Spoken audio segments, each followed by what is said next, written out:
성경을 깨닫게 하시고 또 이르시되 이같이 그리스도가 고난을 받고 제3일에 죽은 자 가운데서 살아날 것과 또 그리스도 또 그의 이름으로 죄 사함을 얻게 하는 회개가 예루살렘으로부터 시작하여 모든 족속에 받을 것이 기록되었으니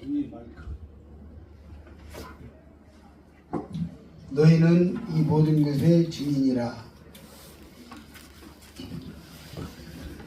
이제 일단 여기 평강은 지금 예수님이 부활을 하셨다 하셨지, 안 하셨는가, 진짜 하셨는가, 이런 그 혼란 가운데 있는 데 대해서 주님이 그 답을 주신 거죠. 그냥 52절에 보면은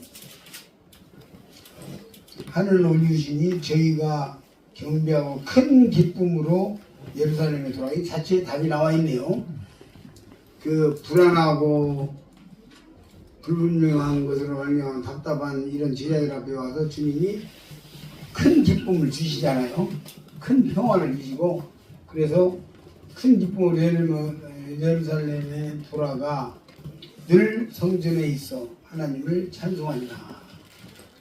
제자들이 이게 이제 완전한 주님 진짜 부활하신 건 이제 확실하다.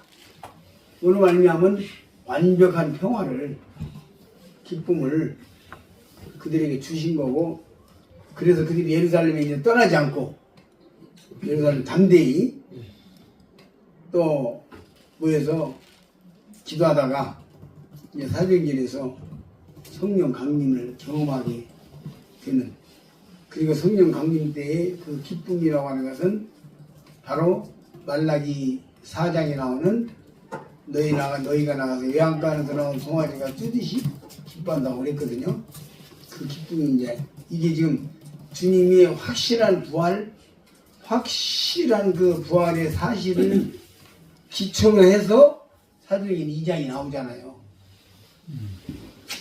그렇게 연결되어 가는 과정으로 아까 상태적 기쁨이 많은 거죠. 그런 면에서 보면 실제로 이제 주님은 이 누가복음 24장은 주님이 부활하셔서 어떤 일을 행하셨는가, 그러니까 제자들에게 찾아가서 어떻게 그들에게 확실하게 증명하셨는가, 엠마오로 내려가면서 슬픈 빛을 띠고 가던 제자들을 어떻게 확실하게 돌이켜서 기쁘게 하셨고, 자기의 부활하시는 확실한 증거를 통해서 그들의 믿음을 다 잡아놓고, 그래서 그들이 예루살렘에 여기 있는 대로 예루살렘에 돌아가 늘 성전에 있고, 그들이 있으라고 성전이잖아요.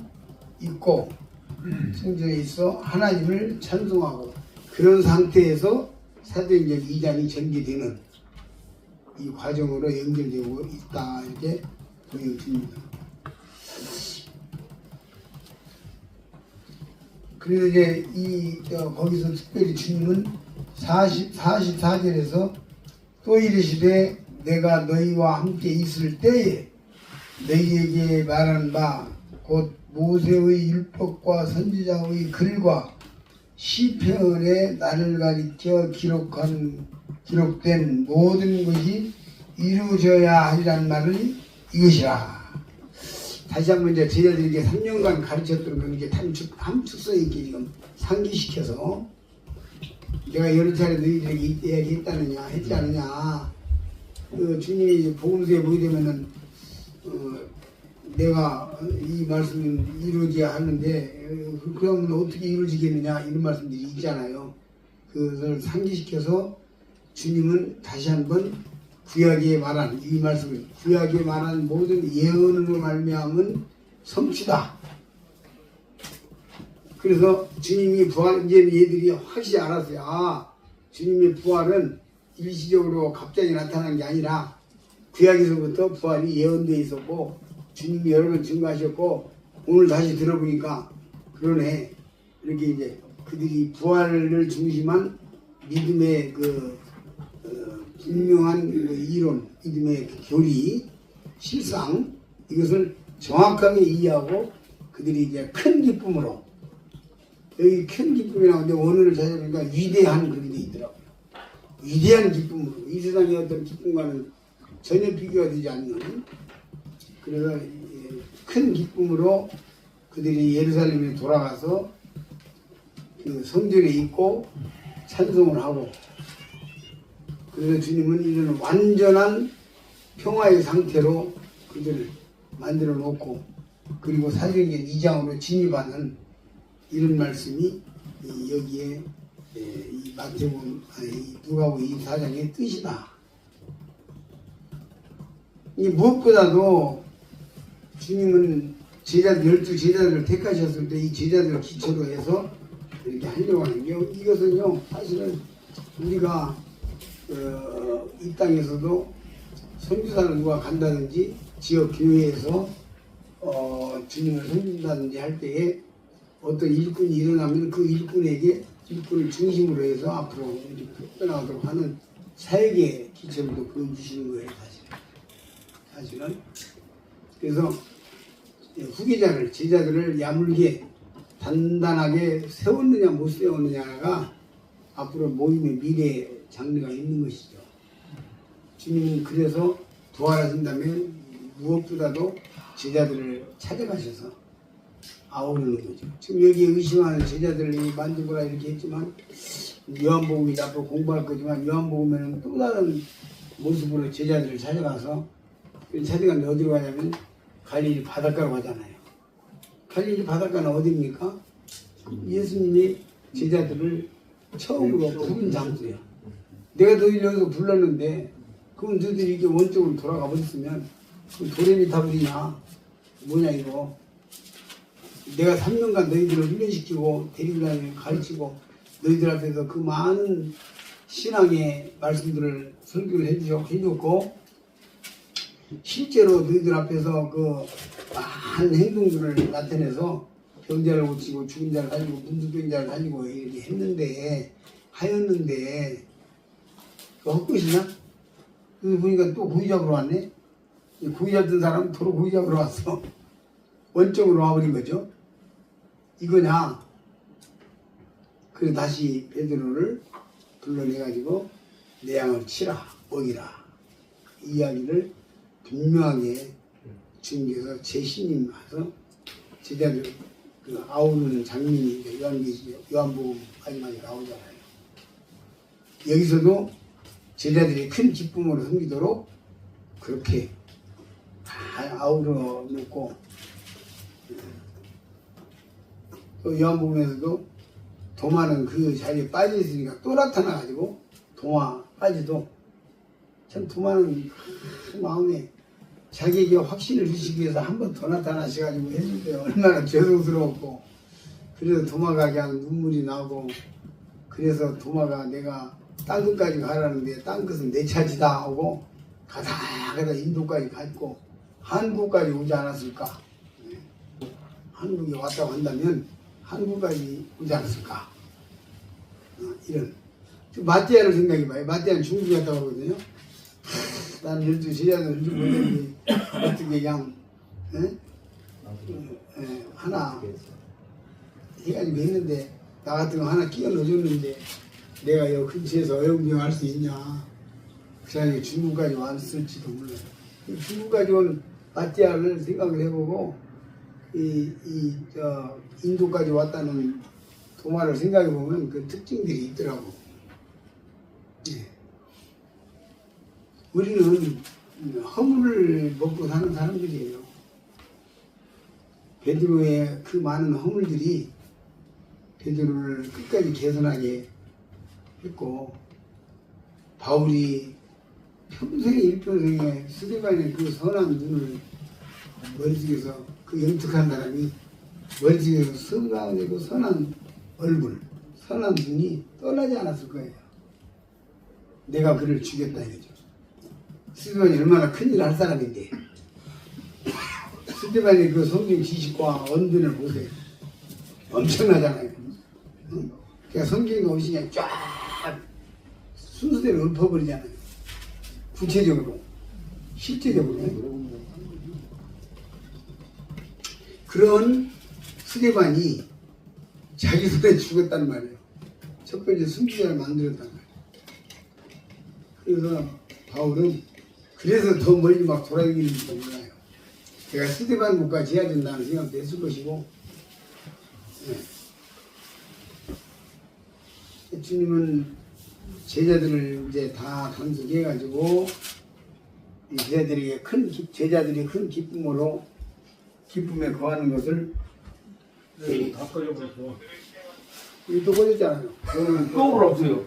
그냥 놔두세요. 이렇게 쭉 설명을 하시니까 이에 저희가 마음을 열어 성경을 깨닫게 하시고 또 이르시되 이제 그 구약의 이런 것들을 통해서 설명하신 다음에 저희가 이제 저희 마음을 열어 성경을 깨닫게 하시고 또 이르시되 이같이 그리스도가 고난을 받고 제3일에 죽은 자 가운데서 다시 살아날 것과 또 그 이름으로 죄사함을 얻게 하는 회개가 예루살렘으로부터 시작하여 모든 주수에게 전파될 것이 기록되었으니 너희는 이 모든 일의 증인이라. 이것이 기독교의 핵심입니다. 사실은. 그래서 주님께서 첫 번째는 우리들의 마음을 열어서 성경을 깨닫게 해주셨다는 거예요. 더 많이 우리가 성경을 깨달을 수 있도록 정말 내 마음을 열어달라고 우리가 기도할 필요가 있는 것이고, 그리고 47절에 보면은 기독교 핵심이 또 나오죠. 또 그의 이름으로 죄사함을 얻게 하는 회개. 죄사함이 핵심이라니까요. 죄사함을 얻게 하는 회개. 죄사함 받으면 구원 받은 거예요. 죄 없는데 지옥 보내냐고요. 그렇잖아요? 죄 없는데 지옥 보내냐고. 죄 있으니 지옥 가고 죄 없으면 지옥 가는 거예요. 죄 문제예요. 자꾸 거기다가 첫날도 어저께도 말씀드렸지만 자꾸 뭘 이렇게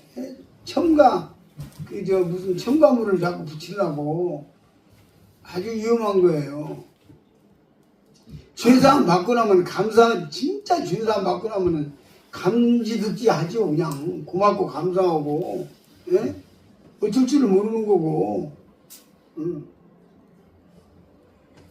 이 죄사함이 여기 교도소 가서 한 3년 썩을 거 판사가 집행유예를 풀어줘도 고맙고 감사하다고 저라고 하는데, 그죠? 이것은 영원히 지옥에 가서 그냥 썩지도 않고 그냥 계속 고통당할 것을 면제받았는데, 그 기쁨이라는 거는 하늘을 찌르는 거예요. 그건. 거기에 뭘 더 붙이냐고. 영원한 멸망이 지옥에 갈 수밖에 없는, 영원한 지옥에서 헤어나올 수 없는 그런, 그야말로 완벽한 심판인데, 완벽한 저주인데, 완벽한 고난이고 고통인데, 그것을 면제받았다고 하면은, 죄사함 받았다고 하면은, 그냥 거기서 끝나는 거예요, 거기서. 누가 부활 물어보냐, 부활했으니까, 주님께서 지금 우리한테 나한테 깨닫게 이래버리고, 그렇게 되는 거예요, 이게. 아니, 당연히 내 목숨 바쳐서 주님 섬겨야지. 그건 주제권이잖아요. 그렇게 되는 거예요, 이게. 죄사함, 여기서도 정확하게 죄사함을 얻게 하는 회개. 죄사함을 얻게 하는 죄사함. 핵심이. 예. 그걸 다시 한번 주님께서, 이게 지금 기독교의 핵심을 여기다 주님께서 말씀하시고, 그 다음에 여기가 예루살렘으로부터 우리가 주님께서 제자들에게 전하게 하는 것은 그 이름으로 죄사함을 얻게 하는 회개. 그것을 예루살렘으로 시작하여 모든 족속에게 전파하고 그 전파에 그래서 너희는 그 일의 증인이다. 지금 이렇게 말씀이 뻗어나가고 있잖아요. 기독교 핵심이에요, 이게. 기독교 핵심. 네. 죄사함에 대해서 얘기할 때 꺾고 옛날에 반쪽 복음이다. 죄사함이 반쪽이 아니고 완성된 복음이에요. 그것을 일 못하고 거기다 사족을 붙이니까 복음이 어려워져 버리는 거예요. 그것 때문에 굉장히 좀 속상할 때가 많아요. 이제 우리가 어떤 문제가 그렇죠. 그러니까 주님이 하신 일은 대속의 사역을 완성해놨어요. 그걸로 끝난 거예요. 모든 사람들이 죄가 끝난 거예요. 이제 그 끝난 사실을 받아들이냐 안 받아들이냐만 남았어요. 이걸로 이제 대속사에 끝난 거거든요. 그 이후에 주님이 부활했다는 것은 뭐냐면 증거예요, 증거.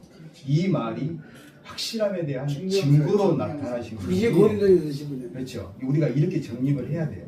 이 앞에서 그냥 부활을 증거해야 복음이다 이렇게 해버리면 문제가 커요. 근데 우리가 신방전도 오신 분들은 그것을 명확하게 하고 이렇게 복음을 전하면 된다고.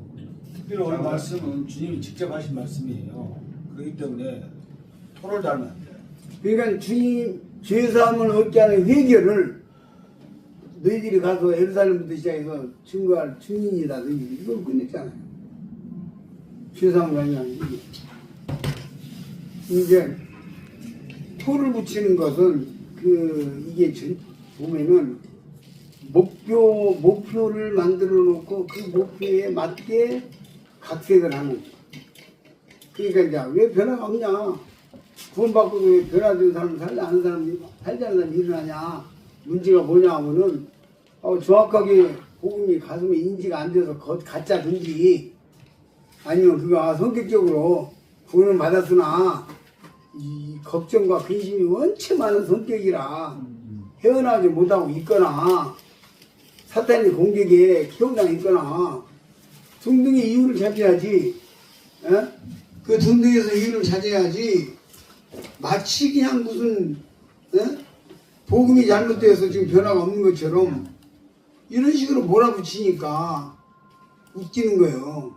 우스운 거고. 그 주님이 여기에서 만약에 나의 죄사함과 부활을 너희들이 나가서 증인이다 뭐 이렇게 말했다. 이 부활에 대한 실제 얘기하고도 뭘 얘기하냐면은 정확하게 죄사함을 얻게 하는 회개가 전해져야 되는 거죠. 제자들 그렇게 전했어요.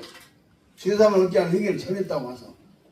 그래서 사장에서도 베드로가 이렇게 읽잖아요. 사도행전 4장 3장 19절. 그러므로 너희가 회개하고 돌이켜 너희 죄 없이함을 받으라. 죄 없이함을 받으면 무슨 일이 벌어지느냐? 죄 없이함을 받으면 이같이 하면 유쾌하게 되는 날이 주 앞으로부터 이를 것이요. 그래서 죄 없이함을 받으라 그랬어요. 이게 이제 베드로가 전한 거예요. 주님에게 이렇게 전수 받아가지고 이대로 그런 거기 때문에 그런 것들 하고 아까 조금 언급을 했는데요. 사도행전에 보면 부활에 대한 강조했다고 하는데 사도행전에서 처음 접주하기 때 부활에 대한 얘기가 나와요. 그 당시는 부활이 예수님이 진짜 죽은 거야, 부활한 거야, 안 한 거야. 이 문제가 아주 강력한 이슈가 됐어. 근데 지금 와서는 예수를 믿느냐 안 믿느냐는 부활과 믿는 게 아니라 그 예수님이 누구냐. 그리고 부활은 그냥 다 예수님을 믿으면 부활도 인정하는 거고 그렇게 되고 죄사함 속에도 죄사함을 믿으면 부활이 같이 들어있는 거예요. 주대심도 다 들어있고 보자기로 쌓아놓듯이 이렇게 되는 거죠. 근데 제가 한마디만 네, 말씀하세요. 하겠습니다. 왜냐면 우리가 지금 이 회개라는 단어를 정확하게 이제 이해를 해야 돼요. 우리가 뭐 잘못한 거 이렇게 그 회개가 아니고 사도행전에 나와 있는 거기 38절에 베드로가 이르되 너희가 회개하여 이렇게 돼 있잖아요. 회개하여. 이 회개가 어떤 회개냐? 35절로부터 37절까지 나와 있는 예수님을 구세주가 아니라고 죽였던 것을 회개하는 거거든요. 일반적인 회개가 아니에요. 우리가 이 말씀을 분명하게 이 말씀상으로 이해를 하면 우리가 회개한다 그 말이 뭔 말이에요?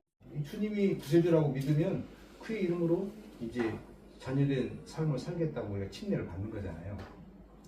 요런 그 간단한 개념만 우리가 잡으면 여러 말이 휘둘리지 않죠. 회개 그것은 주님이 구세주라고 믿지 않는 상태에서 내가 주님을 구세주로 받아들이는 것, 이게 회개예요. 이 말씀상으로 그대로 해석하다 보면 그렇죠. 이대산 중에 널리 퍼진 이야기가 제자들이 시체를 훔쳐갔다 이런 얘기. 예수님은 그 옛날에 드다라는 사람이 일어나가지고 막 자기를 쫓겨가고 헛다가 사라졌는데 예수님도 그런 사람처럼 이렇게 한때 시끄럽게 하다가 사라졌다. 그런 식으로 사탄이 희석시키는 거거든. 그러니까 이제 진짜 예수님 하나님 아들이고 우리의 구세주라는 거. 그분이 십자가에 박혀 죽었지만 3년 만에 부활하셨다는 거. 그리고 그분이 정말 우리의 영원한 지옥에서부터 건져주시는 구세주다. 그래서 인정하는 거거든요. 그 회개. 그 다음에 찬반 양, 극단적으로 찬반 양론으로 갈라져 있었던 거예요. 유대 세계에. 지금 여기 3장에 유대인들을 향한 복음이잖아요. 이 3장에. 사도행전 이때까지는 유대인들이 대상이란 말이에요. 근데 그때는 찬반 양론이에요. 예수님은 부활했다 안 했다. 하나님 아들이다 아니다. 그렇기 때문에 이제 너희들이 못 박아 죽인 예수가 하나님 아들이다 하고 2장에서 베드로가 외치잖아요. 그런 장면. 예, 여기까지 말씀. 누가 보면 더 봐야 되는데 나 시간 된 줄 알아서 11시 34분으로 착각을 한 게 다시 누가복음으로 가서 보시겠습니다. 누가복음은 이제 오늘 마지막 날인데 오늘 마지막 날인데 누가복음은 예수님에 관해서 마태, 마가, 요한복음보다 상세하게 기록해놨어요. 사건 내용도 많고. 예? 상대와 비유 같은 경우는 다른 복음이 없잖아요. 사교 이야기도 그렇고. 그래서 누가복음은 한 인간이신 그런 태어나서 잘하시다가 그래서 어떻게 성육신하고 완성된 하나님의 종으로 그래서 누가복음의 부활까지 완벽하게 이루시고 그래서 하나님의 완전한 사람으로 모습, 하나님의 사람, 완전한 사람으로의 모습을 가르쳐주고 우리가 사람 된 자로서 누가복음을 좀 더 명심해야 될 것은 정말 주님 그 목수의 아들로 연약하게 태어나셨지만은 주님께서 누가복음이라고 하는 이게 과정을 쭉 보면 주님이 점점 해가지고 결국 복음의 완전한 기초를 다 깔고 가셨어요. 그 우리들도 하나님 앞에서 한 완전한 하나님의 사역을 완수할 수 있는 사람들 주님 따라서 어제 제가 에베소 1장으로 넘어가서 정말 우리가 부르심의 소망을 끝까지 추구해야 된다 이런 취지의 말씀을 드렸잖아요. 결국은 누가복음 24장 아까 그 맨 마지막 절 앞절을 보면은 마지막 앞절을 보면은 51절에서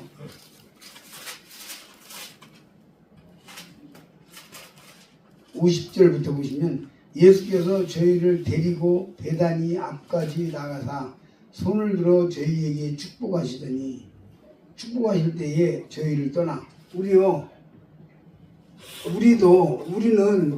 우리 손이 이사야서 1장에 너희 손이 피에 물들었다고 보잖아요. 근데 이 피로 죄로 물든 악으로 물든 우리 손으로 이제는 우리가 축복하면은 하나님이 그 집에 축복을 주는 축복이 임하는 데까지 우리도 간 거예요. 이 주님 따라가는 것이에요. 그래서 주님이 손을 들어서 축복하잖아요. 그 축복할 때에 축복이 임하는 거예요. 그 우리 마음에서부터 그걸 가지고 있어야 돼요. 그리고 한 사람을 필리핀에 이번에 가보니까 자꾸 쬐깐 아이들이 와가지고 손을 내 손을 잡아다가 여기다 내하고 첨단 뭔가 갔더니 이래서 자기한테 복을 빌어달라는 거야. 자꾸 있어. 그래서 난 처음에는 뭐 왜 그런지 모르겠네. 근데 거의 이제 기독교 문화가 아니있습니까? 그러죠. 근데 우리는 전도가 단순히 지옥 이 십자가의 피가 죄용삼아 있기 때문에 정부한다고 하는 물론 그건데 그 핵심에서 벗어나서 사람에게 복을 주고 평강을 주고 인생을 행복하게 만드는 사람을 바꾸는 이런 폭넓은 사역인 것이에요. 그래서 복음이 들어가면 가정이 복 있는 가정으로 바뀌고 복음이 들어간 개인에게 사람이 바뀌고 사회가 바뀌고 예. 복음이 들어가서 어떤 형제는 회사는 송두리째를 바꿔버린 형제들의 이야기도 듣잖아요 우리가요. 그래서 주님이 아까 너희에게 평강이 있을지어다는 말씀과 여기 지금도 축사하시는데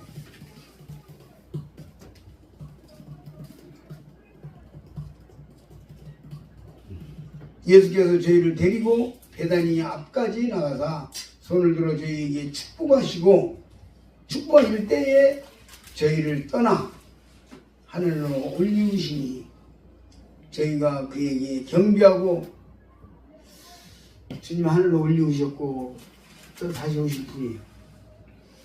그리고 주님은 제자들에게 마지막 말씀을 부탁하십니다. 올라가시면서 49절에 나오죠. 제가 이 49절을 굉장히 깊이 감사한 적이 있어요. 보면은 볼지어다 내가 내 아버지의 약속하신 것을 너희에게 보내리니 너희는 이로부터 능력을 입힐 때까지 이 성에 유하라. 제가 이 말씀을 청년 때 읽고 능력이 입힐 때까지 능력이 입힐 때까지 주님 앞에 있어야 한다. 사역은요 아주 쉬운 거예요. 어려운 거 아니에요. 그러면서 아주 어려운 거예요.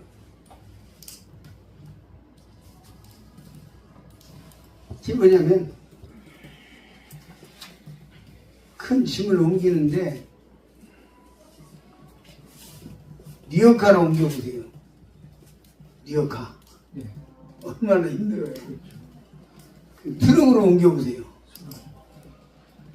그러니까 우리가 트럭 사역을 하느냐 리어카 사역을 하느냐요. 주님 빼고요. 주님 빼놓고 해보세요. 힘들어서 못해요.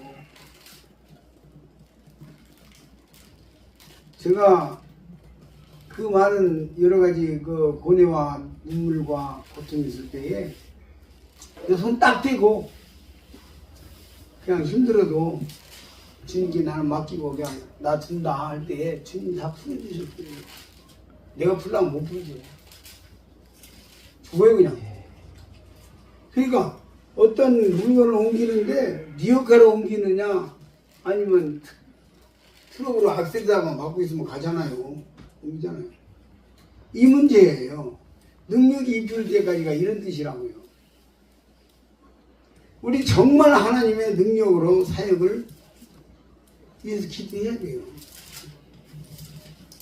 저는 여기 지금 제주까지 오기 전에 기도한 것이 하나님 우리 중에 아무도 털끝 하나 다치지 않고 여기까지 주님이 다 해주셔야 대천 사역을 합니다.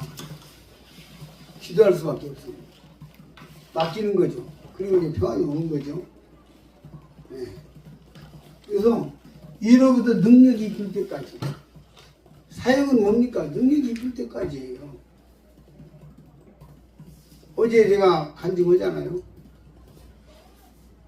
6명이 온다는데 6명의 상태를 잘 몰라요. 그래서 내가 좀 먼저 오시는 분한테 보니까 뒤에 한 1년 나왔다고 그러고 그거 한번 물어보고 그거 했는데 주님이 하신 거냐. 강단이 올라가는데 멍청하게 올라가서 앉았어요. 앉았는데 내 입에서 말이 나가는 것이 40년, 50년을 교회 다니고 지옥 간다는 얘기가 예수님이 직접 말씀하셨는데 속이 나옵니다. 다 같이 성경을 보는데 그렇게 주님이 하신 거예요. 그렇게 하신 거예요.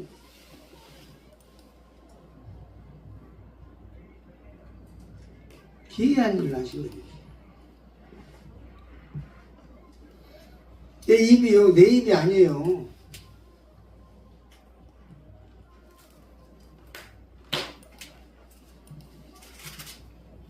양평에서, 양평이 아니라 어디죠? 양양. 강원도 양양. 거기서 내려왔을 때 아주 센 고집에 잡힌 노인을 만났어요. 아버지도, 아들도 믿고, 딸도 믿고, 며느리도 믿고, 사이도 믿고, 아내도 믿고, 다 믿는 자기 하나만 남는다. 예? 아니, 양양에 가서 얘기해, 양양 지난번 집회 때. 그래가지고 들어갔는데, 우리 거기도 동해도 뭐 그런 사람 있었을 거예요. 근데 양양에 갔는데, 산속에 들어가니까 집 세 채인데, 하나는 비어있던가 그러고, 하나는 집 있고, 한 집 있고, 윤영들은 이 영감이 얼마나 고집이 세고 대단한 사람이냐면요.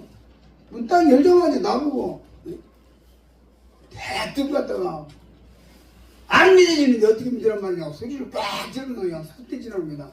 처음 본 사람한테. 자기도 나보다 나이 그렇게 많이 안 먹어보이지만 삿대질하는 게 목청이에요. 그 나도 그냥 느닷없이 그냥 즉각 반응으로 나도 안 믿어져 그랬단 말이야. 나도 안 믿어진다 보니까 질려가지고 가만히 들어가면서 자본이 자려고 앉으면서 나도 안 믿어져요. 지금도 55년 전에 믿었는데 지금 안 믿어진다고요.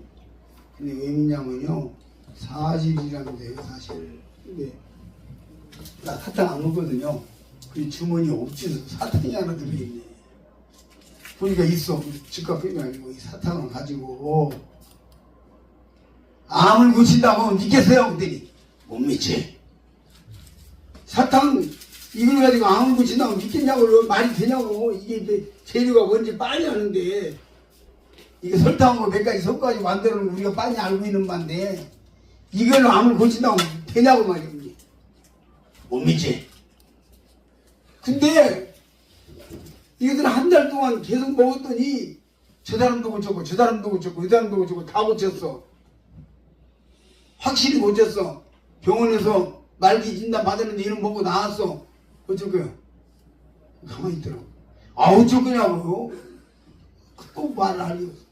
아니 고쳤다는데 이 사람 고쳤다는데 확실히 고쳤다는 걸 봤는데 어쩔 거냐고요? 그랬더니 믿어야지. 나 그래서 믿는다고. 이거 사실이라 믿는다고. 깨져버렸잖아요. 5분 나걸렸어. 주로 제가 이제 좀 좋아하는 스타일의 구두자고 꼴통들. 꼴통들을 제가 좀 좋아하는 편이에요. 차라리 꼴통들. 그게 이게 제가 그를 뒤집은 거냐고. 제가 한 사역이냐고. 아니잖아요. 능력이 입힐 때까지. 능력이 입힐 때까지. 각 사람에게 성령의 나타남을 주십니다. 이번에 태국에 필리핀에 가가지고 그 막탄 다리 밑에 거기도 갔는데 같이 갔었잖아요. 그냥 가서 앉았는데 요 같이 간 그 누구냐 그죠?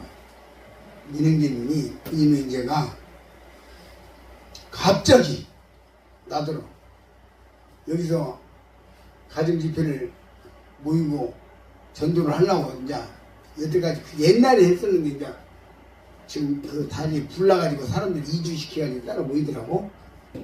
옛날 이원재님 계실 때 막탄 다리 밑에 파라다이스 아일랜드는 불나버려가지고 사람들 이쪽으로 이주시켜놨더라고. 여기 자매님 하나가 여기 들어와있어. 그래서 그 집에 처음 갔어. 그랬더니 금방 앉아서 나더러 여기서 이제 사람들 오라 해가지고 복음을 전하려 하는데 거기에 맞는 말씀 좀 전해달래. 10초 전에 그 아무리 한다 해도 그게 당황스럽잖아요. 그 주제를 딱 줘가지고 말씀 전하라고 해달라고 해. 법률해달라고 해. 그게 딱 나오잖아요. 루디아가 딱 나왔잖아요. 루디아가 나를 있는 자로 알거든. 내 집에 들어와 이와라. 그 말씀 딱 주셔서 그 말씀 쭉 하면서 이 루디아는 빌립보 교회를 일으킨 기둥이 됐다. 하면서 루디아의 사역에 대해서 나 루디아 사역을 묵상한 적도 없었거든요. 알고만 있었지 그 내용을. 근데 그 이야기 쫙 이야기하니까 나중에 아주 적절한 말씀을 해주셨다고. 한 이틀 전부터 준비해가지고 한 말씀처럼 전했어. 10초 전에 그 부탁을 했는데 바로 직전에 김승만 얘기 맞죠? 예. 10초 전에 금방 이야기를 하는 거예요. 그 바로 시작했죠. 근데 루디아 생각이 나고 루디아가 자기 집으로 해서 그 빌립보 교회의 큰 역사가 일어나고 이걸 쭉 이야기하니까 아주 참 좋아하더라고요. 그 집에 그냥 성경 공부 시작을 했을 거야 아마 지금. 아마 할 겁니다. 왜냐하면 분위기가 너무 딱 적절한 말씀이어가지고. 예. 이것이 성령께서 하시면 이렇게 쉬운데 머리를 짜내고 안 되는 거예요. 예, 설교도 그렇지만은 일반적인 전도도 그렇고 예. 어제 이야기잖아요. 어제 강당에 올라갈 때 머리가 텅 비어가지고 멍청하게 올라갔다. 근데 전한 내용은 내가 이런 말을 전하고 있네 지금. 전하면서 놀란 거예요. 그리고 봐요. 그 앞에 아저씨가 지금 나온 지는 석 달 전에 나왔대요. 그런데 지난 주일날 여기에 모이는 우리 그 찬송을 다 같이 부르는 모양이에요.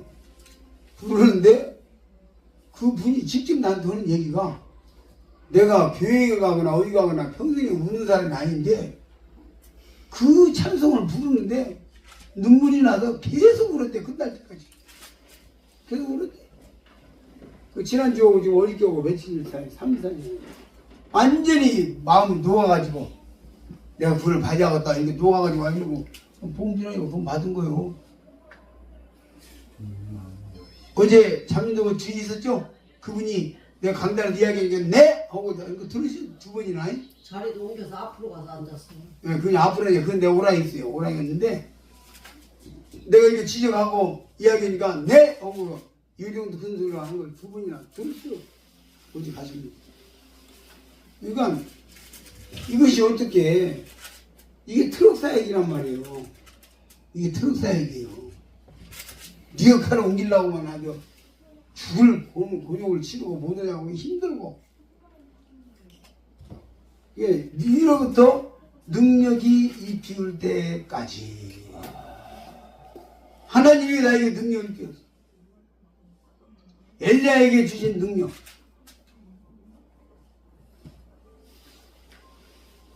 그 엘리야에게 하나님이 능력을 입히어서 엘리야가 사역을 한 거잖아요. 청년들 이것을 파묻었어요. 이것을 위해서 기도했어요. 그 고린도전서 12장을 내가 굉장히 좋아한다고 자주 이야기하는데 각 사람에게 성령의 나타남을 주시는 이 말씀을 내가 굉장히 좋아하는 거예요. 내가 배움도 없고 언변도 없고 내가 또 뭐 제대로 하는 게 있어야지. 주님이 능력이 입힐 때까지 이 말씀을 노트에 적어놓고 읽고 전도 올릴 때도 이 말을 많이 했고 근데 실제로 우리가 살아보면은 하나님의 능력이 나를 통해 나를 빙자해 나타남으로 이루어진 일들이 사역이다. 사역이라고 합니다. 모든 것들이 지금 우리 형제님 어저께 민자시 형제님 어저께 최근에 죽다 살아난 얘기 하셨는데 그 타이밍에 그죠? 그 전대병원에 문 앞에서 형제님 자매님 전화하셨잖아요 나한테. 전대병원 문 앞에 지금 갑자기 전화가 오니까 형제님, 자매님, 형제님 그 긴급 상황이라고 긴급 상황 아니 긴장돼가지고 긴급 상황이라고 말씀드리는데 여기서 뭐예요? 서북팀 전화가 안 되네요? 아니 전화가 안 된다고 그래가지고 전화 안 받으신대. 그럼 내가 전화하니까 2초 만에 받았어. 그 바로 받더라고. 그때 바로 전화하니까. 그래가지고 뭐 이런 상황인데 형님 전화 좀 드리라고 할게요. 그래서 빨리 해봐. 그래가지고 전화하니까 그냥 받았단 말이에요. 그러고는 그게 됐는데 문 앞이요. 그래서 선생님이 그 문 앞에서 그 안에까지 들어가는 시간이 얼마 걸리는가는 몰라도 그 사이에 선생님이 바로 그 사이에 전화하니까 나 지금 수술하고 있어. 이거 조금 있으면 끝나. 시스템이 똑같은 환자를 똑같이 수술하는 거예요. 그리고 조금 있으면 끝나니까 끝난 다음에 바로 하면 되겠네. 그래갖고 피검사도 안 하고 수술한 거예요. 바로. 그게 청각을 다투는데 나보고 그러더라고. 초를 다투는데 위험한데 딱 그러더라고. 첫마디가 설명을 하니까 초를 다투고 초를 다투는데 이거 위험하다고 그러시더라고. 선생님. 그런 것들이 어떻게 인간의 작품입니까? 무슨 영화 감독이 그렇게 영화 감독을 하겠다 참. 사람이 영화 감독을 하겠다. 왜? 그 형제님 살아간 것이 그 시스템이 다 기다리고 있다가 그냥 이 환자 내보내고 새 환자 들어온 거예요 바로. 그리고 남한에서 전남대병원 장갑도 안 벗고 그대로 수술한 게 내가 볼 때는 벗은 양호는지 모르지만 우리가 일반적인 개념을 생각할 때 장갑도 안 벗고 바로 들어 빨리 바로 수술한 거예요. 하나님께서 그렇게 하시는 거란 말이에요. 이게 이런 것이 사역이라고. 하나님께서 우리 형제님을 그렇게 준비하시고 해서 하시고 모든 만사가 그래요. 그래서 우리가 이로부터 능력이 입힐 때까지 이거 정말 기도해야 돼요. 하나님 나 내 힘이 아니고 내 지혜가 아니고 이로부터 능력이 입힐 때까지 능력을 주시옵소서. 나 주님의 능력으로 하고 싶습니다. 그리고 이루어진 다음에 주님의 능력으로 했다고 내가 말할 테니까요. 나 그렇게 고백할 테니까요. 주님 앞에 얘기할게요. 주님 앞에 그렇게 해야 돼요. 그게 우리 주님께서 이루어진 사역이라는 거 이렇게 기가 막혀. 전도지 얘기를 하지만 학생 2명이 여수에서 우리 6개 학생들이 아닙니다. 2명이 전도로 돌아다니다가 어떤 아주머니한테 집에 가가지고 전도를 막 했어. 그 아주머니가 이렇게 듣고 내일 또 올래요? 내일 와서 또 이야기하다가 복음을 듣고 그렇게 엄청 하는 거구나 깨달았어. 근데 세상에 이게 어디서 왔냐, 어느 교회 소속이냐, 누구냐 물어보질 않는데 그때부터 학생들이 아는 거야. 그 사람 가슴 속에 그냥 이게 장로교가 선교교가 하네. 그 중에 구만 사람이 이렇게 나같이 하나씩 있는가 보다 그 생각하고 살았잖아. 그래서 은평으로 왔어. 남편 발령 나가지고. 그래서 산에 물길로 이렇게 가가지고 물동이 양쪽에 들고 이렇게 걸어 내려오는데 보니까 전도지가 반은 땅속에 묻혔고 반은 바깥에 나왔어. 그거가 이제 물 때는 데니까 물이 많이 좀 있었던 모양 철부철부하니 산 꼭대기. 그러니까 이렇게 해가지고 놓고 전도지를 이렇게 읽어보니까 전도지가 상당히 복음이 있는 것 같더래. 그래서 놓고 손으로 흙을 살살 긁어내가지고 그 전도지를 잘 해가지고 이렇게 보니까 은평교회 전도지야. 그래갖고 그 새벽에 그걸 들고 예배당을 와가지고 예배당 우리 김정도 의원님 청소하고 있더래. 그리고 여기 복음 전하는 데죠? 그러니까 그렇다고. 그래갖고 연결돼가지고 나왔잖아요. 그리고 그 사람이 다시 여수 내려와가지고 여수에 와서 또 내가 만났고 그 뒤에 지금은 내가 서울 어느 모임인가 지금 섬기고 있을 거예요. 그러니까 하나님께서 하신 일들이 그렇잖아요. 신명학처럼. 우리가 지금 이것도 이 신방 전도도 우리의 능력을 입혀달라고 정말 기도해야 돼요. 주님이 하시는 것을 주님의 손으로 너희가 봉사하면 주님이 봉사하는 것으로 하고 응? 너희가 주님이 하신 것을 하라고 말씀이 그 베드로전서 있잖아요. 능력이 왜 주님의 능력을 구하지 않는가? 왜 주님의 능력을 사모하지 않는가? 우리가 머리를 맞대고 짜내고 뭐 이렇게 해가지고 그 고뇌하고 번뇌해가지고 하는 건 10시간 하는 것보다 능력을 달라고 단 1시간 기도하는 게 훨씬 낫죠.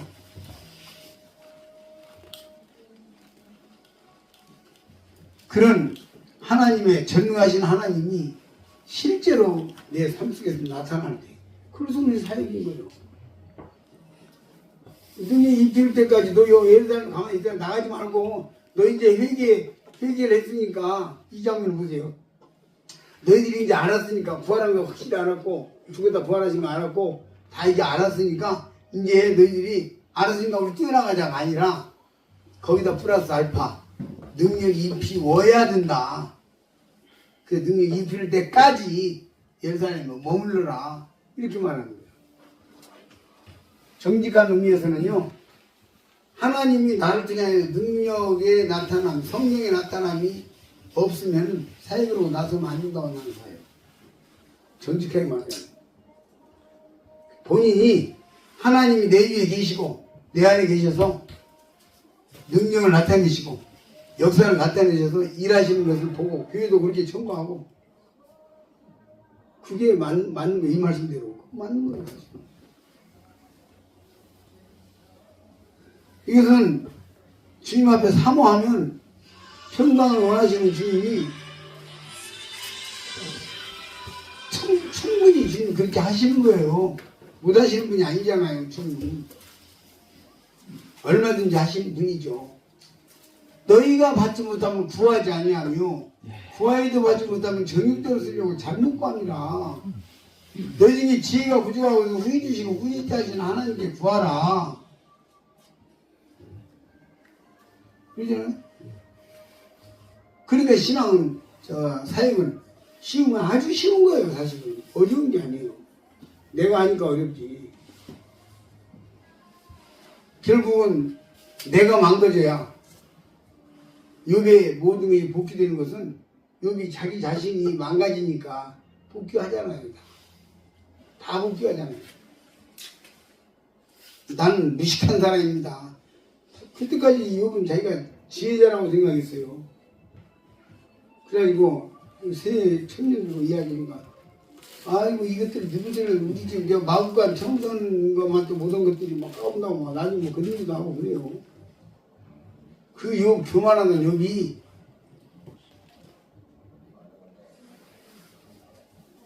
무지한 말로 자기 무식하다고 했잖아요. 자기 무식하다고. 근데 주님이 욥을 모든 걸 복귀하잖아요. 이로부터 능력이 입히는다고 하는 것은 그럼 노력은 필요 없냐? 아닌 거죠. 거기에 예를 들어 저기 다윗의 경우를 보면은 다윗은 물맷돌로 그 목표를 맞추는 데 있어서 어마어마한 연습을 한 사람이라고 나는 믿어요. 저기 바위가 있는데 그 바위를 겨냥해서 모든 물체를 했던 거예요. 그냥 맞춘 거예요. 그냥 이제 움직이는 물체도 한 거예요. 왜 어디서 그게 드러나냐면 내가 양을 위해서 곰과 사자도 쳤은즉 저것도 그 중에 하나가 될 것이라는 말 속에 다윗이 내가 곰도 죽이고 사자도 죽이는데 저까지 죽인다. 용기 백배했죠. 근데 그것만 가지고 되는 게 아니란 말이에요. 그가 나가서 너는 칼과 단창 창으로 내게 나오거니와 나는 만군의 여호와의 이름으로 나아간다. 그 다윗의 양면이 있는 거예요. 엄청난 연습을 했던 그 노력과 그 연습은 괜히 했습니까? 양 한 마리를 건지기 위해서 그런 연습을 한 거예요. 양을 사랑해서. 그래서 우리가 전도를 연구하고 생각하고 노력하는 것이 정말 필요하지만 그러나 우리가 분명한 것은 만군의 여호와의 능력이 내 안에서 한다는 거예요. 수가라는 게 있는 대로 이는 힘으로 되지 않냐고 능으로 되지 않냐고 하나님의 신으로 되느니라. 우리가 잘 알고 있는 말씀이지만 잘 잊어버리기 쉬운 말씀이에요.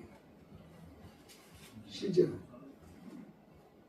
구주자 만나러 갈 때요, 기도하세요. 하나님, 이 사람에게 하고 싶은 얘기, 주님께서 이 사람에게 하고 싶은 얘기가 뭡니까? 이 사람의 문제점이 뭡니까? 나에게 그걸 말을 듣고 그걸 보이십시오. 그 기도를 하고 가요. 주님께서 이 사람에게 무슨 얘기를 하고 싶은 거냐? 이 사람의 문제점이 뭐냐? 그것을 알고 싶다. 그런 마음으로 가면 반드시 주님은 전곡을 찌르는 말씀들을 주십니다. 주셔요. 주님을 의지한다는 게 그런 거예요. 어저께도 또 원주 와서도 진짜 절망.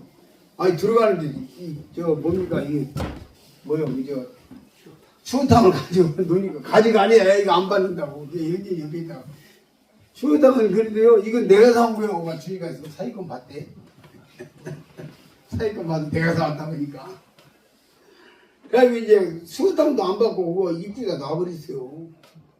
그리고 내가 그 화장실을 좀 내가 들어가려고 하니까 화장실 문 안 열어주고요. 자기 방 안에 이쪽에 화장실이 있는데 집에 들어갔는데 저가 화장실 있다고 저 가보니까 온갖 사람들 다 거기서 해가지고 그냥 화장실 들어갈 수가 없게 그냥 돈에 뭐 이상한 데 가가지고 화장실을 봤어. 우리 쭉 가가지고 완전히 들어가는 입구에서부터 그냥 막 내 질러버려가지고 안 되게 생겼어요. 그래도 주님 의지하고 하나님이 듣게 하시면 듣는다 하고 이제 앉아서 고개를 막 이렇게 돌리고 안 듣는다고 나는 치렀다고 나한테 말하지 말라고 막 하는데 그냥 저쪽에 가는데 나중에 보니까 들었더라니까.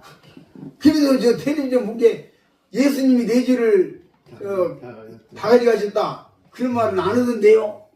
텔레비전에서는 안 하던데 들었어. 오늘 텔레비전에서 못 들은 얘기를 나한테 들었어. 그래서 야 그래도 들었구나. 귀에 도착을 했어. 말이 귀에 도착을 했어요. 그 말 들으니까 우리 다 똑같이 충격을 받았을 거예요. 양반 아무것도 안 두고 오늘 소득도 없이 간다고 생각했는데 자기 입으로 복음을 얘기했다니까. 자기 입으로 복음을 얘기했어. 기가 막힐 줄 아니오. 주님이 하신 거죠.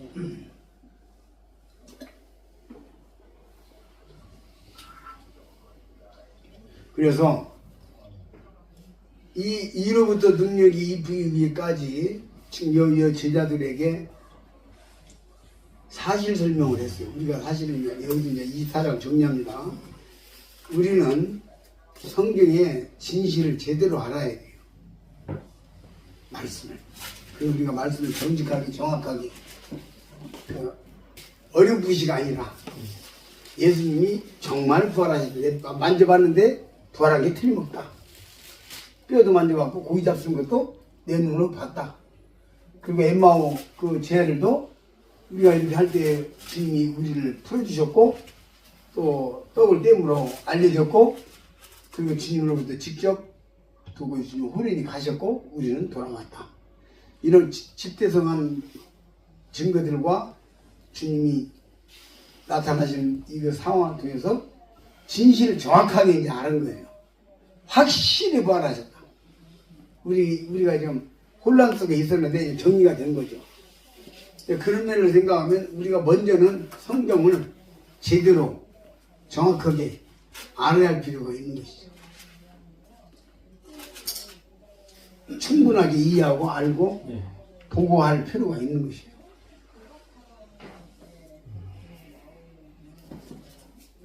말씀을 희미하게 어렴풋이 저도 이제 그렇습니다만 어렴풋이 알아가지고 잘못 알아가지고 젊은 날에 많이 실수를 하고 그랬는데 생각해보면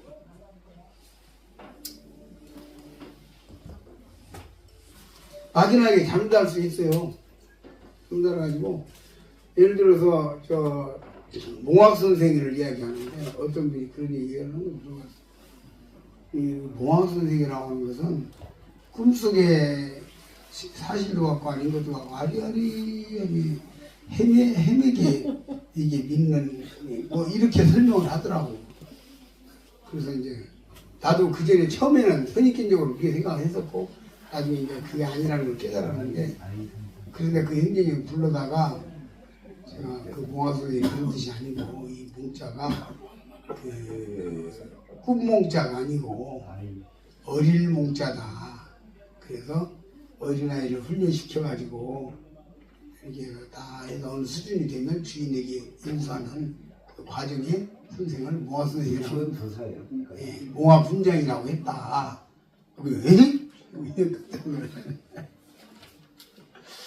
또 불법을 내놓는다 내게서 떠나라 그러니까 아 불교 사람들은 싹 지옥 가구나 이렇게 막 우습게 생각했는데 지금 부활에 대한 얘기도 했잖아요. 부활 요즘에 부활복음 그러니까 우리가 진리를 정확하게 알아야 할 필요가 분명히 있는 것이에요.